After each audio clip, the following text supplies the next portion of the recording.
വസുചന്ദനം. രചന ഷംസീന ഫിറോസ്. അവതരണം ഷാഹുൽ മലയിൽ. എഡിറ്റിംഗ് ഫൈസൽ സിയാൻ നൂഞ്ഞേരി.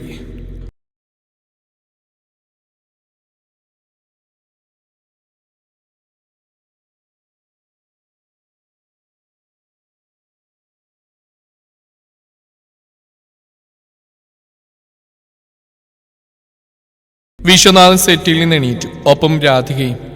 സാന്ദ്രയോട് അന്വേഷണം പറയണം കേട്ടോ. മൂടോട്ടൊക്കെ മാറ്റിവെച്ച് പഠനത്തിൽ നന്നായിട്ട് കോൺസെൻട്രേറ്റ് ചെയ്യാൻ പറയൂ.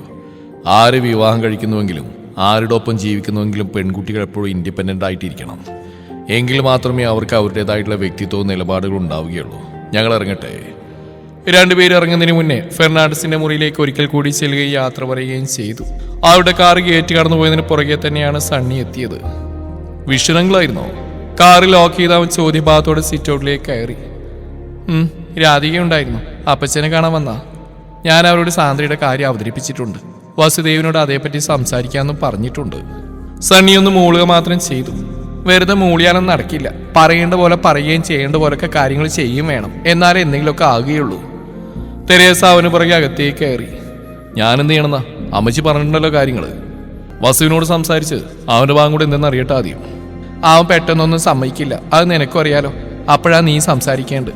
നീ ഒരാവശ്യം പറഞ്ഞ അത് അവൻ ഒരിക്കലും തള്ളിക്കളയില്ല. സണ്ണി ഒരു നിമിഷം നിശബ്ദനായി. ചിലപ്പോൾ തള്ളിക്കളയില്ല, അല്ലെങ്കിൽ എന്നേക്കുമായി തള്ളിക്കളഞ്ഞേക്കാം തന്നെയും തൻ്റെ ഫ്രണ്ട്ഷിപ്പിനെയും. അങ്ങനെയൊന്നും ഒരിക്കലും ഉണ്ടാവാതിരിക്കാൻ വേണ്ടിയാണ് ചഞ്ചലയെ ഇതിനിടയിലേക്ക് കൊണ്ടുവന്ന്. സ്വാർത്ഥയാണ്, വളരെ വലിയ സ്വാർത്ഥതയും ദുഷ്ടത്തരവും. പക്ഷേ ഇത് ചെയ്യുകയേ നിവൃത്തിയുള്ളൂ. വസുവിന്റെ മനസ്സിൽ ചന്ദനയോടുള്ള സ്നേഹത്തിനും സ്ഥാനത്തിനും അല്പമെങ്കിലും കുറവുണ്ടായാൽ മാത്രമേ സാന്ദ്രയ്ക്കൊരു അവസരമെങ്കിലും ഉണ്ടാവുകയുള്ളൂ. അല്ലാത്ത പക്ഷം അവനിതൊരിക്കലും ചിന്തയിൽ പോലും എടുക്കുന്ന ഒന്നായിരിക്കില്ല. അതിന് ചഞ്ചല തന്നെ വേണ്ടിയിരിക്കുന്നു. ആൾക്ക് മാത്രമേ ചന്ദനെ അവന്റെ മനസ്സിൽ നിന്ന് നീക്കം ചെയ്യാൻ സാധിക്കുകയുള്ളൂ. അങ്ങനെ എളുപ്പത്തിൽ മാഞ്ഞു പോകുന്നവളാണോ ചന്ദന? ഇന്ന് വസുവിന്റെ മനസ്സിൽ ആരെക്കാളും സ്ഥാനമുള്ള അവൾക്കല്ലേ? അവന്റെ ജീവവായുവിൽ പോലും ചന്ദനയാണ്. എന്നിട്ടും താൻ ആ പ്രണയത്തെ എന്നേക്കുമായി നശിപ്പിക്കാൻ ശ്രമിക്കുന്നു. തൻ്റെ ഈ ചെയ്തി എന്തു പേരിട്ടാണ് വിളിക്കേണ്ടത്? ആ ചുരുങ്ങിയ നിമിഷങ്ങൾ കൊണ്ട് തന്നെ സണ്ണിയുടെ ചിന്തകളും മനസ്സും പല വഴിക്ക് നീങ്ങി. നീ കേട്ടില്ലേ ഞാൻ പറഞ്ഞു? എന്താലോചിച്ച് നിൽക്കുക? രാധികയ്ക്കും വിശ്വനും ഇക്കാര്യത്തിൽ വിയോജിപ്പൊന്നുമില്ല. വസുവിനെ മാത്രമേ നോക്കാനുള്ളൂ. അവനെ സമ്മതിപ്പിക്കേണ്ടത് നീയാ. എനിക്ക് ഉറപ്പുണ്ട് നീ ആവശ്യപ്പെട്ട അവനൊരിക്കലും തള്ളിക്കളയാനാവില്ലെന്ന്. ആ ശരണിനോടൊന്ന് പറയും വസുവിനോട് ഇതേപറ്റി ഒന്ന് സംസാരിക്കാൻ. ഇനിയിപ്പോൾ എന്തായാലും നാളെ കെട്ടുകഴിഞ്ഞങ്ങ് പോകാൻ നിൽക്കുന്ന ആ പെണ്ണിന്റെ പുറകെ അവ നടന്നിട്ട് കാര്യമില്ലല്ലോ. ഞാൻ ചായ എടുക്കാം, നീ കുളിച്ചിട്ട് വാ. പറഞ്ഞിട്ട് തെരേസ അടുക്കളയിലേക്ക് നടന്നു. സണ്ണി ഓർക്കുകയായിരുന്നു. എത്രയോ ദിവസങ്ങൾക്ക് ശേഷമാണ് അമ്മച്ചി അല്പം മയത്തോടെയും സ്നേഹത്തോടെയും തന്നോട് സംസാരിക്കുന്നത്. അത് സാന്ദ്രയുടെ വിഷയത്തിൽ താൻ എതിർപ്പ് പറയുന്ന അവസാനിപ്പിച്ചുകൊണ്ട് മാത്രമാണ്. ഇനി എന്തുകൊണ്ട് ഇതുമായിട്ട് മുന്നോട്ട് പോവുക തന്നെ? ഒരു വിധത്തിലും വസു യോജിക്കുന്നില്ലൊരവസ്ഥ വരികയാണെങ്കിൽ മാത്രം താൻ അവനോട് ഇതേക്കുറിച്ച് സംസാരിക്കാം. അതുവരെ കാര്യങ്ങൾ ഈ രീതിയിൽ മുന്നോട്ട് പോകട്ടെ. സണ്ണിയൊന്ന് വിശ്വസിച്ചു. അയ്യോ, എന്നൊക്കെ ആര് പറഞ്ഞു? സാന്ദ്രയോ? അവളെന്തോ അവിവേകം പറഞ്ഞു കരുതി നിങ്ങളത് സമ്മതിച്ചിങ്ങ് പോന്നോ? വളരെ മടിച്ചുകൊണ്ടാണ് വിശ്വനാഥനും രാധികയും വസുവിനോട് കാര്യം അവതരിപ്പിച്ചത്. പക്ഷെ കേട്ടപ്പോൾ വസു ചിരിക്കുകയാണ് ഉണ്ടായത്. തമാശയല്ലടാ വസു, അവൾ ആത്മഹത്യക്ക് ശ്രമിച്ച പോലെ ഇതിനെ തുടർന്നാണ്. ആ സംഭവം കഴിഞ്ഞപ്പോൾ തന്നെ തെരേസനോട് ഇതിനെക്കുറിച്ച് പറഞ്ഞിരുന്നു. പക്ഷെ ഞാനത്രക്കും ഗൗനിച്ചിരുന്നില്ല. പക്ഷേ ഇപ്പോ രാധിക കുറച്ചുകൂടി വ്യക്തമാക്കി. ഇപ്പോഴെന്താ? ഇപ്പോഴൊന്നുമില്ല. ഞാൻ സംസാരിച്ചോളൂ അവളോട്. അവൾക്ക് പറഞ്ഞാൽ മനസ്സിലാവും. കൊച്ചു കുഞ്ഞൊന്നല്ലല്ലോ, വിവര വിദ്യാഭ്യാസമുള്ളവളല്ലേ. അതിന്റെ പക്വത കാണിക്കാതിരിക്കില്ല. ആ പക്വത ഉണ്ടായിട്ടാണോ അവൾ അതങ്ങനെ ഒരു കടുങ്കൈ ചെയ്ത്? അവളെ പറഞ്ഞു മാറ്റാൻ ആർക്കും കഴിയില്ലടാ. അവൾ അത്രയ്ക്ക് ഉറച്ചു നിൽക്കുക. സണ്ണി ആവുന്നത്ര ശ്രമിച്ച നിനക്കറിയാലോ. ഇപ്പൊ അവന്റെ അപ്പച്ചന്റെ ആരോഗ്യസ്ഥിതി നന്നല്ല. ആകെ കൂടെ അവിടുത്തെ അന്തരീക്ഷം ഇരുണ്ട് കിടക്കുക. എന്നിരുന്ന് എനിക്കിപ്പോൾ അവളുടെ ആഗ്രഹത്തിനൊപ്പം നിൽക്കാൻ പറ്റുമോ? ഇത് നല്ല കാര്യമാണല്ലോ. എനിക്കിത് തമാശയായിട്ടുള്ള മറ്റൊന്നും തോന്നില്ല അമ്മ. അങ്കിളുടെ ആരോഗ്യസ്ഥിതി മോശമാണ്. അതോർത്ത് സണ്ണിക്കും ആന്റിക്കും ഒക്കെ നല്ല ടെൻഷനുണ്ട്. എനിക്കുമുണ്ട്. പക്ഷേ സാന്ദ്ര അവളിത് എന്തോർത്തിട്ടാ? സെക്കൻഡ് ഇയർ അല്ലേ, പഠിക്കേണ്ട സമയം. PG കഴിയാതെ അവിടെ യുവാക്കാരെ നോക്കുന്നില്ലെന്നാ ആന്റി ഇടക്ക് പോലും പറഞ്ഞുകൊണ്ടിരുന്നത്. സാന്ദ്രയ്ക്ക് മുന്നേ സണ്ണിക്ക് നോക്കണമെന്ന്. അല്ല അതുപോട്ടെ, എന്നിട്ട് സണ്ണിയോട് ഇതൊന്നും സൂചിപ്പിക്കുകയും ചെയ്തില്ലല്ലോ. അവനെന്ത് പറയുന്നു? അവനൊരിക്കലും ഇതിനോട് യോജിക്കില്ല. അത് സാന്ദ്ര എനിക്കാരാണെന്ന് അവന് നന്നായിട്ട് അറിയാവുന്നതുകൊണ്ട് മാത്രമാ. ചന്ദനയ്ക്ക് എന്നിൽ എത്രത്തോളം സ്ഥാനമുണ്ടെന്നും കൂടെ അവന് അറിയാവുന്നതുകൊണ്ട്. ഇപ്പൊ തന്നെ നോക്കൂ, കാര്യങ്ങൾ ഇത്രയ്ക്കായിട്ട് അവൻ എന്നോട് സാന്ദ്രയുടെ കാര്യം പറഞ്ഞു. ഇല്ല, അവനതിന് കഴിയില്ല. ഇപ്പൊ നിങ്ങൾക്ക് പോലെ അവനായിരുന്നു മുന്നിലെങ്കിൽ ഞാൻ എന്ത് ചെയ്യായിരുന്നു അമ്മ? അവനോട് ഒറ്റയടിക്ക് എനിക്ക് എങ്ങനെയൊക്കെ പറയാൻ പറ്റുമായിരുന്നോ? അവനറിയാം ഇങ്ങനൊരു അവസ്ഥ എനിക്ക് ഉണ്ടാവുമെന്ന്. അതുകൊണ്ടാ ആ സംസാരം അവൻ ഒഴിവാക്കി കളഞ്ഞ്. നോക്കി എത്ര നന്നായിട്ട് അവൻ എന്നെ മനസ്സിലാക്കിയിരിക്കുന്നു. എക്കാലം എന്റെ ഭാഗ്യം അവൻ. ഫ്രണ്ട്ഷിപ്പിന് എത്ര വലിയ വിലയാവൻ നൽകുന്നത്. വസുവിന്റെ വാക്കുകളിലും മനസ്സിലും സണ്ണിയോടുള്ള സ്നേഹം നിറഞ്ഞു. പക്ഷെ മറ്റൊരിടത്ത് സണ്ണി അപ്പോഴേക്കും തന്റെ ചിന്തകളെയും മനസ്സിനെയും സ്വാർത്ഥതയിൽ ഒതുക്കി നിർത്തിയിരുന്നു. അവളെ മറക്കാനാവില്ലേ നിങ്ങൾക്ക്? എനിക്ക് ഉറപ്പുണ്ട് അവളുടെ വിവാഹം കഴിയുന്നതോടെ തന്നെ നിങ്ങൾ അവളെ നിങ്ങളെയും മറന്നേക്കും. അപ്പോഴെന്നെ വിവാഹം ചെയ്യാലോ. സാന്ദ്ര പ്രതീക്ഷയോടെ വസുവിന്റെ മുഖത്തേക്ക് നോക്കി. സാന്ദ്ര ഇങ്ങനെ ഉറച്ച് സംസാരിക്കുമോ എന്ന് അവൻ അവിശ്വസനീയപ്പെട്ടു. ഇന്നുവരെ കണ്ട സാന്ദ്ര എല്ലാം മുന്നിൽ നിൽക്കുന്നതെന്ന് തോന്നി. കുസൃതികളുണ്ടെന്നാലും ഇങ്ങനെയൊരു ഭാവം കണ്ടിരുന്നില്ല അവളിൽ. എങ്കിലും വസു ഒന്ന് മന്ദഹസിച്ചു.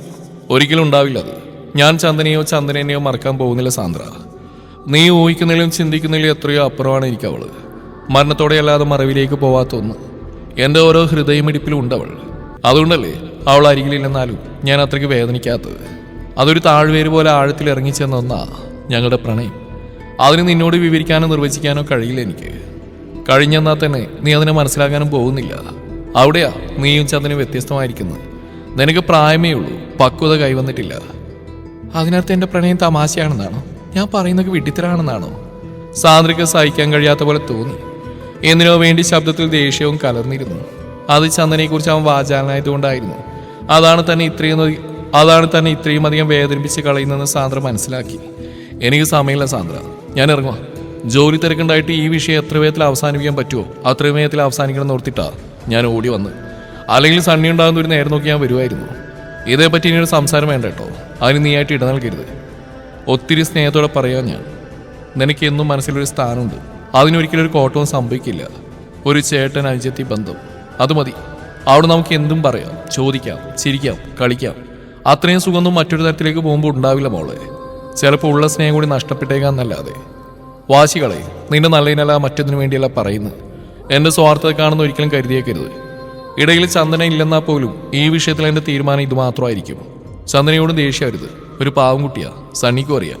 ആരുടെയും ഗുണത്തിനോ ദോഷത്തിനോ ചെല്ലാത്തവള്. അവൾക്ക് പകരം മറ്റാരുമില്ല. ആർക്കും കഴിയില്ല അവളാവാൻ. ഈ ജന്മത്തിലെന്നല്ല അടുത്ത ജന്മത്തിൽ പോലും. അതുകൊണ്ട് നീ നിന്റെ മനസ്സിലുള്ളതൊക്കെ കളയണം. ഇക്കാര്യം പറഞ്ഞ് ഇനിയുടെ ഒരു സമാധാനക്കുറവ് നീ ഉണ്ടാക്കരുത്, കേട്ടല്ലോ. ഞാൻ ഇറങ്ങുക. നല്ല കുട്ടിയായിട്ട് ഇരിക്കണം. ഇതെല്ലാം മറ്റെന്തും നീ ആവശ്യപ്പെട്ടോ. ന്യായമാണെങ്കിൽ ഉറപ്പായിട്ട് ഞാൻ നിന്റെ ഒപ്പം ഉണ്ടാവും എപ്പോഴും. പറഞ്ഞിട്ട് അവൻ സ്നേഹത്തോടെ സാന്ദ്രയുടെ കവിളിൽ തട്ടി. അവൾ അനങ്ങാതെ നിന്നതേയുള്ളൂ. ഒന്നുറക്കെ കരയണമെന്നോ പൊട്ടിത്തെറിക്കണമെന്നൊക്കെ തോന്നുന്നുണ്ടായിരുന്നു അവൾക്ക്. അടുത്ത നിമിഷം തന്നെ അരികിൽ കിട്ടിയ ഫ്ലവർ വേസും ലാംപ്ലേറ്റ്സും എല്ലാം എടുത്തെറിഞ്ഞവൾ. സണ്ണിയുടെ വീട്ടിൽ നിന്നിറങ്ങിയ വസു നേരെ ചെന്ന് ചിഞ്ചുവിന്റെ ഫ്ലാറ്റിലേക്കാണ്. ഇനി ഒന്നിനും താമസം ഉണ്ടാവരുതെന്ന രീതി. ഇപ്പോൾ തന്നെ ഒരുപാട് വൈകിയിരിക്കുന്നു. സാന്ദ്രയ്ക്ക് ഇനി പ്രതീക്ഷിക്കാൻ പോലും താനായിട്ട് ഒരു അവസരം നൽകരുതെന്ന് അവൻ ഉറപ്പിച്ചിരുന്നു. അതോടൊപ്പം തന്നെ ചന്ദനയെ ഓർത്തുള്ള ആധിയും. ശനിയാഴ്ച ആയത് കാരണം ചിഞ്ചു ഫ്ലാറ്റിൽ കാണുമെന്ന ധാരണയിലാണ് ചെന്ന്. എങ്കിലും പൂട്ടിക്കിടക്കുകയായിരുന്നു. ഫോണെടുത്ത് ചിഞ്ചുവിന്റെ നമ്പറിലേക്ക് ട്രൈ ചെയ്തു. അവിടെയും നിരാശയായിരുന്നു ഫലം. ഇത്രയും ദിവസങ്ങളായിട്ട് അവൾ തന്റെ കോളുകൾ സ്വീകരിക്കുന്നില്ലെന്നും മെസ്സേജിന് റിപ്ലൈ നൽകുന്നില്ലെന്നും അവനെ വേദനിപ്പിച്ച് കളഞ്ഞു. അതിന് മാത്രം എന്തായിരിക്കും താൻ ചെയ്തു കാണുക? വസുവിന്റെ ചിന്ത അതേപറ്റി മാത്രമായി. നെഞ്ചിലൂറിയ വേദനയോടെ അവൻ തിരികെ നടന്നു. അതേസമയം ചിഞ്ചു പള്ളിയിലായിരുന്നു. മുന്നിലെ വലിയ തിരുരൂപത്തിനു മുമ്പിൽ അവൾ മുട്ടൂത്തിയിരുന്നു. കഴുത്തിലേക്ക് ഊർന്നുപോയ ഷോൾ തലയിലേക്ക് കയറ്റിയിട്ട് കണ്ണുകൾ ഇറുകെ ചിമ്മി അടച്ചു. എന്താണ് ആ മുന്നിൽ നിന്നും പറയേണ്ടതെന്നോ പ്രാർത്ഥിക്കേണ്ടതെന്നോ അവൾക്കൊരു നിശ്ചയമില്ലായിരുന്നു. ചെയ്യുന്ന അപരാധം പുറത്തു നൽകണോ എന്നതിനേക്കാൾ കൂടുതലായി എവിടെയായാലും ആരോടൊപ്പമായാലും വസുവും ചന്തുവും എക്കാലവും സന്തോഷമായിരിക്കണേന്ന് മാത്രമൊരു പ്രാർത്ഥന അവളുടെ ഹൃദയം ഉരുവിട്ടുകൊണ്ടിരുന്നു. നാളെ പപ്പ തിരിച്ചു പോകും. താൻ വീണ്ടും തനിച്ച്. മുമ്പൊക്കെയാണെങ്കിൽ പപ്പ പോകുമ്പോൾ ചന്തുവിന്റെ വീട്ടിൽ കൊണ്ടുവിടുകയാണ് പതിവ്. വല്യമ്മച്ചി എത്ര തന്നെ വിളിച്ചാലും പരിഭവിച്ചാലും അങ്ങോട്ട് ചെല്ലാറില്ല. ചന്തുവിന്റെ അപ്പയ്ക്ക് വലിയ തോതിൽ അനിഷ്ടമുണ്ടെങ്കിലും അതൊന്നും തന്നെ ബാധിക്കാതെ മട്ടിൽ അവിടെ തന്നെ താമസിക്കും. പക്ഷേ ഇപ്പോൾ ഏതു നേരം വേണമെങ്കിലും തനിക്ക് അവിടേക്ക് കയറിച്ചില്ല. ചന്തുവിന്റെ അപ്പയ്ക്ക് അതിൽ ഇഷ്ടക്കുറവില്ല. എന്നിരുന്നാലും മനസ്സും മടിക്കുന്നു. ഇപ്പോൾ സന്തോഷിക്കാൻ കഴിയുന്നില്ല, സമാധാനിക്കാൻ കഴിയുന്നില്ല. പപ്പ പറയുന്ന പോലെ എല്ലാം നല്ലതിനായിരിക്കട്ടെ. കണ്ണുകൾ തുടച്ച് ചിഞ്ചു എണീറ്റു. പുറത്തെ രൂപക്കൂടിന് മുമ്പിൽ കയ്യിൽ കരുതിയ മെഴുകുതിരികൾ തെളിയിച്ചിട്ടു. ആ കുഞ്ഞു തീനാളങ്ങളെ കാറ്റുവല്ലാതെ ഉലക്കുന്നതായി തോന്നി അവൾക്ക്. കൂടെ ചെല്ലാനായിരിക്കണം. അത്രമേൽ സ്നേഹം നിറച്ചിരിക്കണം. വേഗം കൈത്തലം കൊണ്ടവയെ മറച്ചു പിടിച്ചു. അപ്പോഴും അല്പം മുമ്പേ മാത്രം ആ വഴി കടന്നുപോയ സണ്ണി കത്തിച്ചു വെച്ച മെഴുകുതിരി നാളങ്ങൾ കാറ്റിനെ വകവെക്കാതെ ജ്വലിച്ച് നിൽക്കുന്നുണ്ടായിരുന്നു. ഇത് നിനക്ക് വേണ്ടിയുള്ളതാണെന്ന് അവ ചിഞ്ചുവിനോട് പറയാതെ പറഞ്ഞു. ഈ പള്ളി പരിസരത്ത് വെച്ച് ആദ്യമായി കണ്ട നിന്നെ തേടിയാണ് അവൻ അലയുന്നതെന്നും ആ ഓർമ്മയിലാണ് മുടങ്ങാതെ ഈ പ്രകാശം ഇവിടെ തെളിയുന്നതെന്നും മൗനമായി പറഞ്ഞവളോട്. ഇതെന്താ ഈ നേരത്ത്? തനിച്ചാണോ? പപ്പയില്ലേ? സന്ധ്യ നേരത്തെ വീട്ടിലേക്ക് കയറി വരുന്ന ചിഞ്ചുവിനെ കണ്ട് പാർവതിയും ചന്ദനയും ഉത്കണ്ഠപ്പെട്ടു. ഇവിടെ ഇറക്കിയിട്ട് പോയി. പപ്പയ്ക്ക് തിരക്കാ. നാളെ പോകും കാനഡയിലേക്ക്. ചിഞ്ചു പോകുമ്പോൾ തരഭിത്തിയിലേക്ക് കയറിയിരുന്നു. അതാണ് നീ ഇങ്ങനെ ക്ഷീണിച്ചിരിക്കുന്നത്. എന്തു പറ്റി? പപ്പയെ മിസ് ചെയ്യുന്ന ഓർത്തിട്ടാണോ? ചന്ദന അവളുടെ അരിയിലേക്ക് വന്നിരുന്നു. അവളൊന്നും പറഞ്ഞില്ല. ആ മടിയിലേക്ക് തലയാഴ്ച കിടന്നു. നാളെ 10 മണിക്കാ പപ്പയ്ക്ക് ഫ്ലൈറ്റ്. അതിനു മുന്നേ തറവാട്ടി കൊണ്ടുവിട്ടോളം പപ്പ തന്നെ. നാളെ ജ്യോതിയുടെ മാരേജ് അല്ലേ, അതുകൊണ്ടാ ഇപ്പൊ ഈ വഴി വന്ന്. നാളെ ഉച്ചയോടെ ഞാൻ ഇറങ്ങും കേട്ടോ. അത് ശരി. അപ്പൊ അതിനുള്ള വരവാ. അതെന്ത് പറ്റി ഇപ്രാവശ്യം തറവാട്ടിലേക്ക്? അല്ലെങ്കിൽ പപ്പ വരുന്നവരെ നീ ഇവിടെയാണല്ലോ ഉണ്ടാവാറ്? പാർവതി പരിഭവത്തോടെ തിരക്കി. എല്ലാ പ്രാവശ്യം ഇവിടെയല്ലേ, അതുകൊണ്ട് ഇപ്രാവശ്യം അവിടെ ആവുമെന്ന് കരുതി. വലിയമ്മച്ചി വിളിയോട് വിളിയാ. ജ്യോതി വന്നില്ലേ ഇങ്ങോട്ട്? കല്യാണം വിളിച്ചില്ലേ? ചിഞ്ചു വിഷയം മാറ്റാൻ ശ്രമിച്ചു. വന്നിരുന്നു. ജിത്തേട്ടനുണ്ടായിരുന്നു. എന്നെ അപ്പം വിടാൻ പോകുന്നില്ല. ആരോട് നല്ലപോലെ സംസാരിക്കുകയും പെരുമാറുകയും ചെയ്തിരുന്നു. അതെന്നെ വലിയ ആശ്വാസം. ശ്രുതി അന്ന് വന്ന പോലും ഞാൻ അറിഞ്ഞില്ല. ആള് വെളിയിൽ നിന്ന് എന്നെ പറഞ്ഞേച്ചെന്ന് നീ പറഞ്ഞപ്പോഴാ ഞങ്ങൾ അറിഞ്ഞു പോലും. ഇനി ഏതായാലും അങ്ങനെയൊന്നും ഉണ്ടാവില്ല. അതൊക്കെ എന്നുള്ള വിദ്വേഷം കൊണ്ടായിരുന്നു. അല്ലാതെ ശ്രുതിയോട് എന്ത് ദേഷ്യം നിന്റെ അപ്പാക്കുള്ളത്? ഞാനിപ്പോൾ വസുവിൻ്റെ കാര്യത്തിൽ മുൻകൈയൊന്നും എടുക്കുന്നില്ലല്ലോ. അതുകൊണ്ട് നിന്റെ അപ്പയ്ക്ക് ആ പഴയ ദേഷ്യവുമില്ല. നിന്നെ ഞാൻ ചീത്തയാക്കുന്ന പേരിലായിരുന്നല്ലോ പ്രശ്നങ്ങൾ മുഴുവനും. ചിഞ്ചു പറഞ്ഞ് ചന്ദനം ചിരിച്ചു. ഇത്രയും നാളുകൾ കണ്ടിരുന്ന വേദനയൊന്നും ചന്തുവിന്റെ മുഖത്ത് ചിഞ്ചു അപ്പോൾ കണ്ടില്ല. തികച്ചും ശാന്തിയായിരുന്നു അവൾ. വലുതായൊരു വിശ്വാസം ഉള്ളിൽ നിറഞ്ഞിരിക്കുന്ന പോലെ അവൾ അത്ര കണ്ട് വസുവിനെ വിശ്വസിക്കുകയും പ്രതീക്ഷിക്കുകയും ചെയ്യുന്നുണ്ടെന്ന് ചിഞ്ചുവിനെ വീണ്ടും വീണ്ടും പൊള്ളിച്ചുകൊണ്ടിരുന്നു. ആ വിശ്വാസമാണ് താൻ തകർക്കാൻ പോകുന്നത്. ആ പ്രതീക്ഷകളും സ്വപ്നങ്ങളുമാണ് എന്നേക്കുമായി ഇല്ലാതെയാക്കാൻ പോകുന്നത്. ഞാനൊരു കാര്യം പറഞ്ഞ് നീ വിഷമിക്കരുത്. ചിഞ്ചു ഒരു തുടക്കമെന്നോണം പറഞ്ഞു. എന്താ പറയ് ചിഞ്ചു? ചന്ദന ആവലാതിയോടെ ചിഞ്ചുവിലേക്ക് മിഴികളുറ്റു. ആ ഒപ്പം പാർവതിയും. വസു ഇനി വരില്ല. നീ അവന് വേണ്ടി കാത്തിരിക്കരുത്. വിവാഹത്തിന് ഇനി കുറച്ച് ദിവസങ്ങളല്ലേ ഉള്ളൂ. ഈ ഉടുപ്പെല്ലാം ഭംഗിയായിട്ടല്ലേ നടക്കുന്നു. ഇനി വസുവിന്റെ പേരും പറയാനൊന്നും മുടക്കം വരുത്തേണ്ട. നന്നേ പ്രയാസപ്പെട്ടു ചന്ദനയുടെ മുഖത്തേക്ക് നോക്കാതെയാണ് ചിഞ്ചു അത് പറഞ്ഞത്. എന്താ? പാർവതിക്ക് താൻ കേട്ടിട്ടുള്ള അപാകതയാണെന്ന് തോന്നി. സത്യം ഞാൻ പറഞ്ഞു. വസു ഇനി വരില്ല. അവനെ കാത്തിരിക്കരുത്. അത് വിഡിത്താവും. ചന്തുവിന്റെ വിവാഹം ഉറപ്പിച്ചുകൊണ്ട് അവനെയും വിവാഹം ഉറപ്പിച്ചിരിക്കുക. വസുവിനും ഫാമിലിക്ക് നേരത്തെ അറിയാവുന്ന കുട്ടി തന്നെയാ. പറഞ്ഞൊപ്പിക്കാൻ ചിഞ്ചു നന്നേ പ്രയാസപ്പെടുന്നുണ്ടായിരുന്നു. കുറച്ച് നിമിഷങ്ങൾ വേണ്ടി വന്ന് ചന്ദനക്ക് ചിഞ്ചു എന്നാണ് പറഞ്ഞതെന്ന് മനസ്സിലാക്കാൻ. ദേവേട്ടൻ വിവാഹത്തിന് സമ്മതിച്ചോ? ഇല്ല, അങ്ങനെയൊന്നും ഒരിക്കലും ഉണ്ടാവില്ല. എനിക്കറിഞ്ഞൂടെ ആ മനസ്സ്. ചന്ദനെ അത് വിശ്വസിക്കാൻ തയ്യാറാത്ത പോലെ തലവെട്ടിച്ചു. നിനക്ക് എന്തറിയാമെന്നാ? അറിയായിരുന്നെങ്കിൽ വിളിക്കാൻ വന്നപ്പോൾ വസുവിന്റെ പറഞ്ഞി പോണായിരുന്നു. വസുവിനെ തെറ്റു പറയാൻ കഴിയില്ല. മാനിയിട്ട് പെണ്ണാലോചിക്കാൻ വന്നവർ അപമാനിച്ചു വിട്ടു. എന്നിട്ട് ആ വകൾക്ക് അത് വീണ്ടും അവൻ വന്നില്ലേ? അപ്പൊ നിനക്ക് വലുത് നിന്റെ അച്ഛനും അച്ഛന്റെ അഭിമാനവും. ഇനി അവൻ എന്ത് ചെയ്യണമെന്നാ നീ പറയുന്നത്? നിന്റെ അച്ഛന് മാത്രമാണ് വാശി അഭിമാന പ്രശ്നമൊക്കെ. അവന്റെ വീട്ടുകാർക്കും കാണില്ലേ? ഇനിയും അവന്റെ ഇവിടെ വന്ന് നാണക്കേട് അവന്റെ വീട്ടുകാരവനെ സമ്മതിക്കോ? അതിന് മാത്രം നിലവാരം ഇല്ലാത്തവരല്ല അവര്. ചന്ദന ശ്വാസം പോലും വിടാൻ മറന്ന് നിന്നു. എന്തൊക്കെയാണ് കേൾക്കുന്നത്? ഇതിനാണോ താൻ കാത്തിരുന്നത്? ഇതാണോ ഞാൻ നനച്ചിരുന്നത്? ഇതിന്റെ അവസാനം ഇങ്ങനെ ആവുമെന്നാണ് ഓർത്ത്. ചന്ദനയ്ക്ക് കണ്ണിൽ ഇരുട്ട് കയറുന്ന പോലെയും ചുറ്റുമുള്ളതെല്ലാം കറങ്ങുന്നതായും തോന്നി. ഒരാശ്രയത്തിനായി ഭിത്തിയിലേക്ക് ചേർന്ന് നിന്നു. ഇനിയിപ്പോൾ വസു വന്നാലും നിന്റെ അച്ഛന്റെ ഭാഗത്തുനിന്ന് പഴയിൽ കൂടുതലായിട്ട് എന്തെങ്കിലും നീ പ്രതീക്ഷിക്കുന്നുണ്ടോ? ഇപ്പം എല്ലാം ശാന്തമാണ്. ഇതിങ്ങനെ തന്നെ പോട്ടെ. ഇതിങ്ങനെ തന്നെ ആവാനായിരിക്കും ദൈവനിശ്ചയം. അച്ഛനെ എതിർത്ത് പോയെന്നാലും നിനക്ക് സമാധാനത്തോടെ ജീവിതം ഉണ്ടാവൂ. നീ വസുവിനെ കണ്ടിരുന്നോ? നിന്നോട് ആരെ ഇതൊക്കെ പറഞ്ഞ്? അവൻ അത്ര എളുപ്പം ചന്ദനെ ഒഴിവാക്കുന്ന ഞാൻ വിശ്വസിക്കുന്നില്ല. നെഞ്ചു വിങ്ങുന്നുണ്ടെന്നാലും പാർവതി ഉറപ്പോടെ പറഞ്ഞു. വിശ്വസിച്ചാലും ഇല്ലെങ്കിൽ ഇത് സത്യ. ഇനി വസു എന്നൊരു അധ്യായം ഇവിടെ വേണ്ട. ഇടയിലെപ്പോഴോ കയറി വന്ന എല്ലാത്തിനും തുടക്കം കുറിച്ച് ഞാനാ. അവസാനിക്കട്ടെ, ഇതോടെ എല്ലാം അവസാനിക്കട്ടെ. ചിഞ്ചു പുറംതിരിഞ്ഞെന്ന് കണ്ണുകൾ തുടച്ചു. ചന്തുവിനെ നോക്കാൻ കേൾപ്പില്ലാത്ത പോലെ അകത്തേക്ക് നടന്നു. ചന്ദന അപ്പോഴും നിശബ്ദമായി നിൽക്കുകയായിരുന്നു. കണ്ണുകൾ ഇടതടവില്ലാതെ ഒഴുകുന്നുണ്ട്. ഇത് താങ്ങാനുള്ള കരുത്ത് അവൾക്ക് ഒരിക്കലും ഉണ്ടാവില്ലെന്ന് മറ്റാരെക്കാളും നന്നായിട്ട് പാർവതിക്ക് അറിയാമായിരുന്നു. അവൾ തളർന്ന് വീണേക്കുമോ എന്ന് അവർ ഭയപ്പെട്ടു. ആദ്യമായി അവസാനമായി തന്റെ മകൾ ആഗ്രഹിച്ച ഒരേ ഒരു കാര്യം ഇതാണ്. അതിനുവേണ്ടിയാണ് ഈ ദിവസങ്ങൾ അത്രയും പോരാടിയത് പോലും. എന്നിട്ടും വിധി ഇങ്ങനെയായിരിക്കുന്നു. തന്റെ മകൾക്ക് മാത്രം എന്തിനാണ് ഇത്രയും വേദന? ആ ഒരു നിമിഷം ദൈവങ്ങളോട് പോലും അതിയായ നീരസം തോന്നി പാർവതിക്ക്. രാവിലെ ഉറക്കമുണർന്നിട്ടും ചിഞ്ചു അല്പനേരം കൂടെ വെറുതെ കട്ടിലിൽ ചുരുണ്ടു കിടന്നു. അപ്പോൾ ചന്ദന കുളി കഴിഞ്ഞ് ഇറങ്ങുന്നുണ്ടായിരുന്നു. ചന്ദനയുടെ മുഖത്തേക്ക് നോക്കിയ ചിഞ്ചുവിന്റെ ഉള്ളു നുറുങ്ങി. രാത്രിയിൽ മുഴുവനും ചന്തു ഒരു പോളെ കണ്ണ് ചിമ്മിയിട്ടില്ല. അടക്കി പിടിച്ച കരച്ചിൽ കേൾക്കാമായിരുന്നു. അതിന്റെ ഫലമായി കണ്ണുകൾ ഇടിഞ്ഞിരിക്കുകയും മുഖമാകെ ചുമന്ന് വീർത്ത് കെട്ടിയിരിക്കുന്നുണ്ട്. ചന്തു, ചിഞ്ചു വേദനയോടെ വിളിച്ചു. ചന്തു ഒന്ന് പുഞ്ചിരിക്കാൻ ശ്രമിച്ചു. നീ പോകുന്നില്ല കല്യാണത്തിന്? എഴുന്നേറ്റ് കുളിക്ക്. അല്ലെ നീ ചെല്ലുമ്പോഴേക്കും താലിയിട്ട് കഴിയും. നീ വരുന്നുണ്ടോ? അപ്പോഴും ഞാൻ ചോദിക്കണോ? വേണ്ട, നീ പോയിട്ടോ.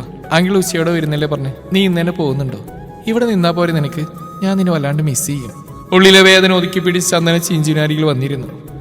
ഞാനും മിസ് ചെയ്യും. ഇനിയിപ്പോൾ ഇത് ശീലായല്ലേ പറ്റൂ. നീ ഉടനെ വിവാഹം കഴിഞ്ഞ് പോവുമല്ലോ. കുറച്ച് ഡേയ്സ് മിസ്സിങ് കാണും. പിന്നെ ശരിയായിക്കോളൂ. ചന്ദന ഒന്നും മിണ്ടിയില്ല. മുഖം കുനിച്ചിരുന്നു. അവളിൽ നിന്ന് പുറത്തേക്ക് വരുന്ന നേരത്തെ വിങ്ങലുകൾ ചിഞ്ചു വ്യക്തമായി കേട്ടു. അപ്പോ ഇനി ദേവേട്ടൻ വല്യം തന്നെയാണ്. എന്നോടൊന്ന് പറഞ്ഞു പോലും ഇല്ലല്ലോ. അവസാനമായിട്ടൊന്നും കാണാൻ കൂടി വന്നില്ലല്ലോ. ചന്ദനയുടെ ഹൃദയം തപിച്ചുകൊണ്ടിരുന്നു. ചിഞ്ചുവിന് ഇനി അത് സഹിക്കാൻ കഴിയില്ലെന്ന് തോന്നി. ഒരു വേള ചന്തുവിനെ എങ്ങനെയെങ്കിലും അവിടെ നിന്ന് ഇറക്കിക്കൊണ്ടുപോയി വസുവിനരികിൽ എത്തിക്കണമെന്ന് അവൾ അതിയായിട്ട് ആഗ്രഹിച്ചു. ജ്യോതിയുടെ യുവാത്തിന് വസു കാണില്ലേ എന്നൊരു ചോദ്യം മനസ്സിലുയർന്നു. അവൾ പൊടുന്നനെ ചന്ദനയുടെ മുഖത്തേക്ക് നോക്കി. അപ്പയോട് ഞാൻ ചോദിക്കാം, നീ വാ കല്യാണത്തിന്. സമ്മതിക്കില്ല, ഉറപ്പാ എനിക്ക്. ചോദിച്ചു നോക്കുന്നതിൽ തെറ്റില്ലല്ലോ. ചിഞ്ചു ബാത്റൂമിൽ കയറി മുഖം വാഷ് ചെയ്തിറങ്ങി പൂമുഖത്തേക്ക് നടന്നു. തിലഗ്രാമൻ പത്രവായനയിലായിരുന്നു. ശ്രദ്ധ പിടിച്ചു പറ്റാവുന്ന രീതിയിൽ ചിഞ്ചു അരികിൽ ചെന്ന് നിന്നു. ചന്ദന അകത്തന്നെ നിന്നതേയുള്ളൂ. തിലഗ്രാമൻ മുഖമുയർത്തി നോക്കി. അത് ജ്യോതിയുടെ വിവാഹല്ലേ, ഞാൻ പോകുന്നുണ്ട്. ചന്തുകൂടി വേണ്ട. ഒറ്റവാക്കിൽ മറുപടി വന്നു. ഇത്രയും അടുത്തായിട്ട് കുഞ്ഞുനാൾ തൊട്ടേ പരിചയമുള്ളതല്ലേ, അവൾ തന്നെ വന്ന് ക്ഷണിച്ചതുമല്ലേ. ചന്തു പോവാതിരുന്ന ജ്യോതിക്കത് വിഷമാവും. ചന്തുവിനും പോകാൻ ആഗ്രഹമുണ്ട്. ഇനിയിപ്പോൾ വിവാഹം കഴിഞ്ഞു പോയാൽ ചന്തുവിന് ഇവിടെയുള്ള ഫംഗ്ഷൻസിനൊന്നും പങ്കെടുക്കാൻ പറ്റില്ലല്ലോ. ചിഞ്ചു വീണ്ടും പറഞ്ഞു. വേണ്ടാന്ന് പറഞ്ഞല്ലോ. ഇനി ഇതേപറ്റി കൂടുതൽ സംസാരവും വേണ്ട. ചന്ദൻ ഇനി വിവാഹം കഴിയുന്നവരെ എങ്ങോട്ടും പോകുന്നില്ല. വിവാഹം ഉറപ്പിച്ച പെൺകുട്ടികൾ വീട്ടിൽ നിന്ന് ഇറങ്ങി നടക്കുന്നത് അത്രയ്ക്ക് നല്ല കാര്യമില്ല. അടുക്കും ചിട്ടിയും ആവശ്യമാണ്. ഇനി അതേപറ്റി സംസാരിക്കാൻ താല്പര്യമില്ലെന്ന പോലെ തിലഗ്രാമൻ വീണ്ടും പത്രത്തിലേക്ക് മിഴികൾ ഉറ്റു. നല്ല നാരണം പറയാൻ നാവുവല്ലാതെ തരിച്ചെങ്കിലും ചിഞ്ചു സ്വയം നിയന്ത്രിച്ചു നിന്നു. അകത്തേക്ക് കയറുമ്പോൾ കണ്ടു ഭിത്തിയോട് ചേർന്ന് നിന്ന് കണ്ണു നിറക്കുന്ന ചന്ദനയെ. ഞാൻ പറഞ്ഞല്ലേ അപ്പ സമ്മതിക്കില്ലാന്ന്. നീ വെറുതെ രാവിലെ തന്നെ അപ്പയുടെ വഴക്ക് കേൾക്കാൻ. അതിന് ആർക്കും വഴക്കിട്ടി? എന്നെയൊന്നും പറഞ്ഞില്ലല്ലോ. നിന്റെ അച്ഛനായി പോയി. അല്ലെങ്കിൽ എപ്പോഴേ എൻ്റെ കൈ കൊണ്ടങ്ങ് തീർന്നേനെ അങ്ങേര്. ചിഞ്ചു ദേഷ്യത്തോടെ മുറിയിലേക്ക് നടന്നു. നീ ആരെയുടെ ഇങ്ങനെ നോക്കുന്നത്? കല്യാണപ്പന്തലിരിക്കുന്ന വസുവിന്റെ മിഴികൾ ഇടതടവില്ലാതെ അകത്തേക്കും പുറത്തേക്കും പായുന്നുണ്ട്. ശരൺ തിരക്കി. ചിഞ്ചു, അവള് വരില്ലേ? ജ്യോതിയുടെ വിവാഹത്തിന് അവൾ നേരത്തെ വരേണ്ടതാണല്ലോ. ഞാനത് ഓർക്കാതെയില്ല. ചിലപ്പോൾ കോട്ടയത്തേക്ക് പോയി കാണും. ഇന്നലെ നീ ചെന്നപ്പോൾ ഫ്ലാറ്റ് പൂട്ടിക്കിടക്കായിരുന്നല്ലേ പറഞ്ഞു. ഇപ്പൊ സ്റ്റഡി ലീവാണ് അവർക്ക്. പോയി കാണും. ഒരു വാക്കുപോലും പറയാതെ. എന്തുകൊണ്ടായിരിക്കും അവൾ ഇങ്ങനെ അവോയ്ഡ് ചെയ്യുന്നത്? വല്ലാത്തൊരു തരം അകൽച്ച പോലെ. അവൾക്ക് സാറായിട്ട് എന്തോ പറ്റിയിട്ടുണ്ട്. അല്ലാതെ ഒരിക്കലും അവളിങ്ങനെ ചെയ്യില്ല. എനിക്കും തോന്നി അങ്ങനെ. ഹോസ്പിറ്റലിൽ വെച്ച് കണ്ടിൽ പിന്നെ കണ്ടതുമില്ല. അന്ന് പിന്നെ കൂടുതൽ ചോദിക്കാനും പറയാനും പറ്റുന്നൊരു സാഹചര്യം ആയിരുന്നില്ലല്ലോ. അവളിപ്പോൾ ആകെ ഗ്ലൂമി ആയതുപോലെയുണ്ട്. എന്തുണ്ടെങ്കിലും നിന്നോട് പറയേണ്ടതാണല്ലോ അവള്. അതേക്കുറിച്ച് തന്നെ ആലോചിച്ച് മുഖം ചരിച്ച ശരണിന്റെ മിഴികൾ പൊടുന്നനെ വിടർന്നു. വസു, ദേ ചിഞ്ചു. തുടരും. ഏകതയുടെ ബാക്കി ഭാഗം നാളെ ഇതേ സമയം.